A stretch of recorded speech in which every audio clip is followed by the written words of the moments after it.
Hey, all my Libra friends, welcome back to my YouTube channel. My name is Teri Hunter. I'm an intuitive astrologer, angel therapy practitioner, Reiki master, and empowerment coach. And I'm here today with your February 2023 monthly horoscope. These horoscopes are based on whole sign Western astrology, based on Libra rising. If you don't know your rising sign, you can go to any one of the free birth calculators on the internet. You just need your exact time of birth and your location, and then you'll know what your birth chart is. And I think this is important because I refer to the degrees and I tend to look at astrology in a very layered way. So having that information is super important for you to get a good picture of what's going to go on. Also, I would check my moon and I would check my sun sign. And if you have a stellium, which is 3 or more personal planets in any one sign or house, I would look at that video as well. When you have a stellium, it indicates a focus that the soul had for this life experience and an intention. Okay, let's jump in Libra. The month starts on, for me, February 4th, with the moon at 6 degrees Leo in your 11th house, trining Jupiter at 6 degrees Aries in your 7th house. This feels like a very warm energy to me. Both the 11th house and the 7th house are very social. The moon in Leo always makes me feel like I'm feeling an air of romance. I want to have fun. I want to go out and entertain myself. And Jupiter is going to expand that. It's also going to expand passions that you may have or feelings of wanting to get out and do things. Aries is ruled by Mars. Mars is an action planet. And this is a really, to me, warm, fuzzy, fun energy. That's the way I want to put it. Now, on that same day, we have Venus at 10 degrees Pisces, which is your 6th house, squaring Mars at 11 degrees Gemini in your 9th house. I always think of squares as a tense conversation between an imprinted part of myself, those unconscious habits of thought, of actions, of behaviors and beliefs, and then this new version of myself as I have studied and become a more intentional co-creator in my life. And then this sort of coming into a situation where I'm called upon to take action in a new way versus a habitual way. And I'm feeling tense about that. So here we have Venus, my self-worth in Pisces, your 6th house at the 10th degree. The 10th degree is the Capricorn degree, but it's also a 1. And seeing it square Mars at the 11th degree, I'm very keyed in to the ones representing my thought. And Mars is in Gemini. Gemini rules my thoughts. It rules my speech. It rules my neighborhoods, my everyday activities. It is the most, Gemini is the sign that rules in our modern times most of our daily activities.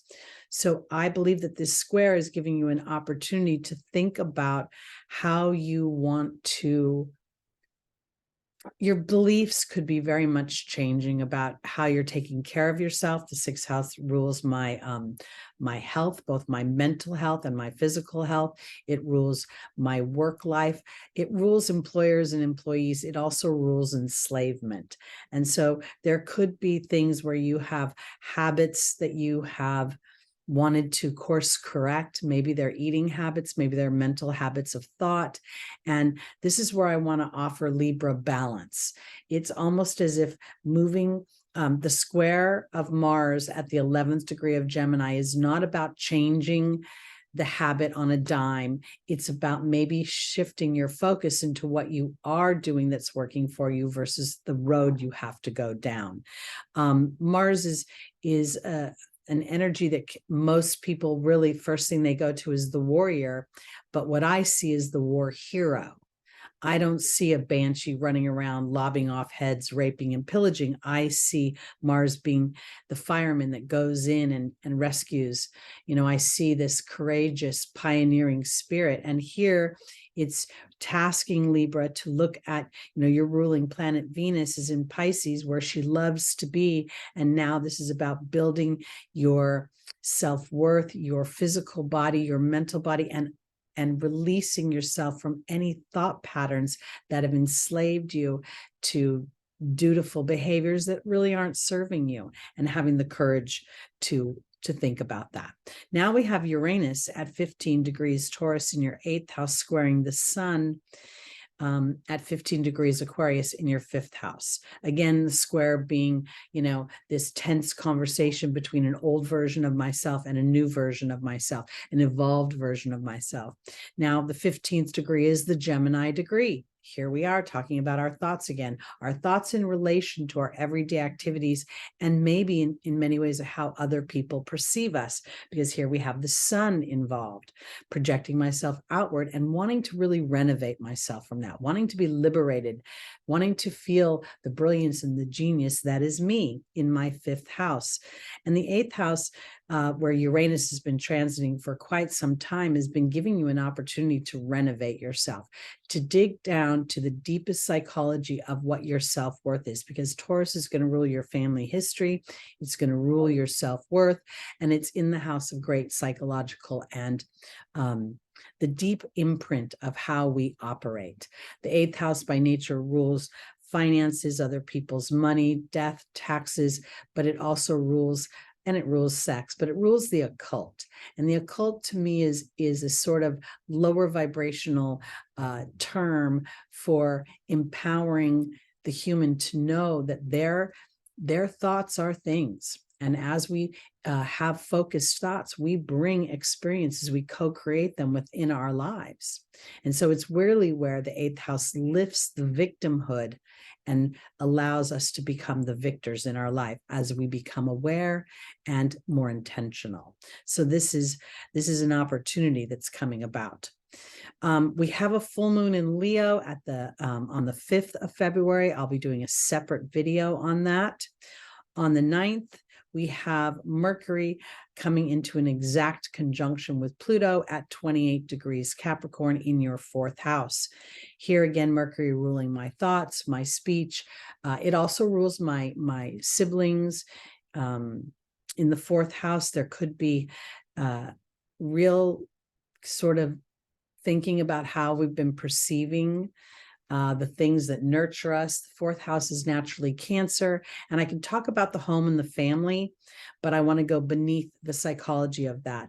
Is how have I built the structure of my thoughts about my family and my family history and the family that raised me. Humans are moving into an Aquarian age very quickly, and the transits we've been experiencing are transits that are with planets that are so slow moving that they are bringing around opportunities for us to restructure the earth plane into a place of really taking the spiritual dynamic of the universe, that which we cannot see, and rooting it into the physical experience, where we demonstrate and manifest that which cannot be seen is real and tangible and doable and conceivable and livable. So I think this is where Mercury Mercury having this conversation with Pluto and really examining at the 28th degree, which is also the Cancer degree. So let me clarify that. 28 reduces down to a 10. The 10 reduces down to a 1. The 10 is also represents the Capricorn degree, and here we are in the house of Capricorn. So this is about rebuilding from a mental place the things you speak of about your home environment and life and how it has imprinted you. And if that imprint was not favorable, maybe what Pluto is offering you is an opportunity to turn your head from it rather than to continue to bring it into your everyday experience. Okay, now we have on the 11th, the day after this conversation, or 2 days after it, we have Mercury moving into Aquarius. And in no short order, Mercury will be joining, Saturn in that house, but we'll start here. Mercury being in Aquarius is going to give you an opportunity, Libra, to really examine not just how you have fun, because the 5th house rules entertainment, it rules the child, it rules romance, it rules my self-expression, rules the performer, the actor. So here, I believe this is now an opportunity for you to, in many ways, liberate yourself and allow yourself the privilege of thoughts that feel as if they come from an inspired place, but that inspired place is almost as if it's in a soul knowing. As you've let the conversation between Pluto and Mercury in Capricorn break down the human structures that aren't serving you, it allows you for this brilliant epiphany and genius of what Mercury can offer you as it transits your 5th house. On the 15th of February, we will have Venus at 24 degrees, conjunct Neptune at 24 degrees, again in Pisces. This is really a spiritual energy. Venus loves to be in Pisces. She loves to hang out with Neptune. This is where we start to fantasize about what can be in a way that's very creative and imaginative by nature. Pisces rules photography, filmography, dance, poetry, all sorts of creative endeavors. And here, I think that through all Libra has been already through the first half of the month, sort of becoming aware of within your thought process, this starts to open up a dynamic where you start to feel that sense of I feel like angel wings are encompassing me and offering me an opportunity to feel inspired. Now, at the same time, we have a square. It's a temporary square with the moon at 25 degrees Sagittarius in the 3rd house. So that may indicate obligations to others where I have to sort of tend to the things within the 3rd house, picking up the kids from school, making sure dinner is on the table, making sure that, all my daily activities and routines are attended to. And what I want to offer you is that this idea of your 3rd house being Sagittarius, you could start to have some of those musings that Venus and Neptune are offering you while you're doing your everyday activities. So you may initially feel like you're being thwarted, but then as you allow the integration of everything that I want to offer it this way, Libra. On this day, the 15th of February, you have an opportunity to see how spirit connects with you throughout your everyday activities. So you're driving to school to pick up your kids and you notice the license plate, of the guy in front of you. And there's, numbers in there that are resonating with you. And then you get somewhere else and you see confirmation of that. So I think initially the square feels tense, but then it has an opportunity to allow you to broaden. That's where I'm going with that. On the 18th, the sun will enter Pisces. And on the 19th, we're going to have a new moon in Pisces. This is, again, I'll do a separate video on the new moon. The full moons and the new moons that we've been experiencing over the last few months have a theme of their own that are sort of weaving themselves into our experience in a way that we get to pay a little bit more attention to, because when we get into the spring of this year, we're going to see some real interesting dynamics shifting in the outside world. And our preparation on the inside world is going to help us maneuver those dynamics. On the 20th of February, Venus will move into Aries, your 7th house. I really think Venus is feisty in Aries. She's full of passion and she's full of inspiration. And here, this is in your house of partnerships. Oftentimes, we refer to the marriage partnership, which is viable, but there's also contractual partnerships that are in our professional realm. There's also the dynamic of creating harmony, peace, diplomacy, in some ways being of civil service, because that's where we see our policemen and some of our civil servants in the 7th house.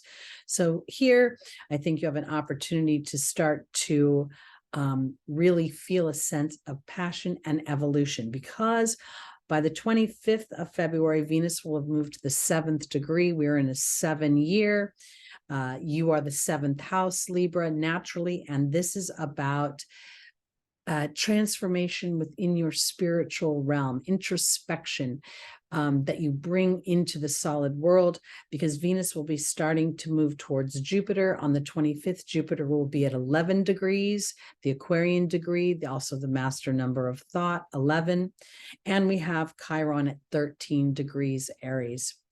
So here, I believe as these two planets Venus and Jupiter are edging their way towards Chiron. It's about liberating myself, going my own way, transforming the wound, Chiron, into the gift, creating expansion, wealth, and benefit for myself as I'm doing this, and all because I've shown compassion for myself within my partnerships.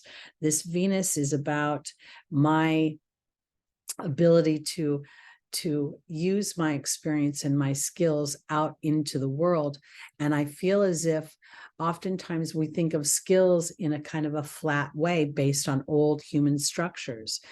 The more we move into a technological age, the more we see people creating relationships with platforms like TikTok and Instagram, and creating viewership and followers where people are benefiting from other people's experiences and what they have to birth into humanity. So I think this is all on the open for you and an opportunity for you.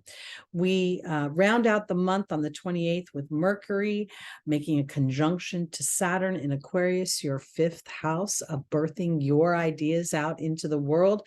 The 27th degree is the Gemini degree. Again, here we have this theme of thinking. And then the 27 reduces down to a 9, which gives me the culmination of a cycle. And being conjunct Saturn at the 29th anaretic degree, and which is the mastering of a sign or a house, Aquarius being an individual, the 5th house, birthing myself into the world. And also Saturn here, I believe, is offering an opportunity that says, I really want you to feel a sense of liberation. But once you choose a lane, I'm going to hold you to it. I'm going to expect you to be tenacious and endure and to work beyond maybe your ability to see reward in that moment, and to trust that your passions in this moment are the reward that will bring in material reward that will support your physical comfort and your physical feeling valuable and fulfilled in the world. It's very exciting times, but we as conscious co-creators must dig deep to see beyond the divine disruption that is, blasting the media right now. So trust in a bigger picture, reach for the stars, Libra. There's good stuff afoot, and all the planets are moving forward right now. So we have the next few months have an opportunity to really get some traction towards our hopes and our dreams. All right, that's me, Teri Hunter. This is February 2023 Libra Horoscope. Please join me Sundays live, 11 a.m. Pacific time, for our weekly Traversing the Transits. We get the angels' advice for the transits ahead in that week. And we all meet together and support each other. So I hope you'll do that. All right, Libra. Peace out. Peace out. I'm a little choppy here at the end.